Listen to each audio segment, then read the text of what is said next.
आता आम्ही आज मनोरमा नगरच्या इथला जो नाला आहे तिथून जी सुरुवात केली ती आता रुस्तम बीच्यापर्यंत आलो आहे. अजून पण काही नाले आहेत, पण ज्या पद्धतीने जिथे मॅन्युअली काम करायचं आहे तिथे तातडीने काम सुरू करणं गरजेचं आहे.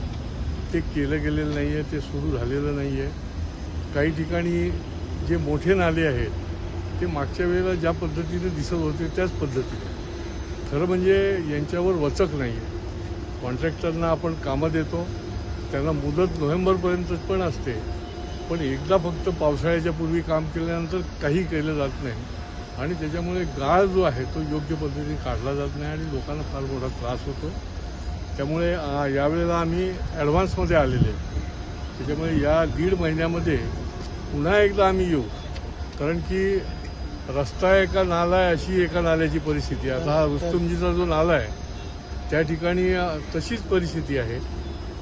दुसरा नाला आम्ही बघितला त्या ठिकाणी टर्फ झालेला आहे, बाळकुम दादलानीचा नाला जो आहे, म्हणजे त्या ठिकाणी रात्री अपरात्री ते नाला नाही आहे, तो टर्फ आहे, कोणी फुटबॉल खेळायला जाईल अशा पद्धतीने यांचं काम आहे.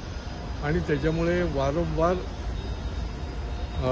इथे आम्ही येणार, कारवाई करायला लावणार, कारण जवळजवळ 8 कोटी रुपये या नालेसफाईकरता खर्च केले जातात. आणि ही प्रत्यक्ष माहिती आपल्याकडे आलेली आहे की याच्यामध्ये जेवढे माणसं लावली पाहिजे तेवढी माणसं लावली जात नाहीत, त्यांचे पैसे घेतले जातात.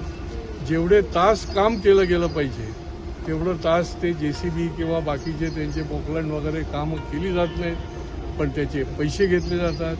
आणि त्याच्यामुळे पुन्हा एकदा ही हातसफाई आहे अशी परिस्थिती. यावेळेला पाऊस येणार आहे जास्ती, हे हवामान खात्याचा अंदाज आहे. आणि त्या पार्श्वभूमीवर जर नाले नीट योग्य पद्धतीने झाले नाहीत तर केवढा मोठा गंभीर परिणाम आमच्या या सगळ्या ठाणेकरांवर होईल. आणि त्याच्यामुळे हे कठोरपणे काम झालं पाहिजे.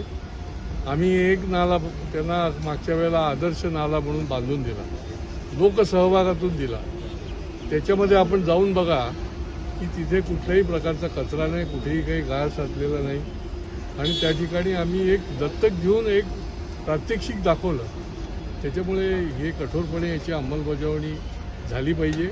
माझ्या महापालिकेला आव्हान आहे की तुम्ही आता मागच्या वर्षीसारखं त्याच्या आधीच्यासारखं काम केलं तर खबरदार ठाणेकर तुम्हाला सोडणार नाही.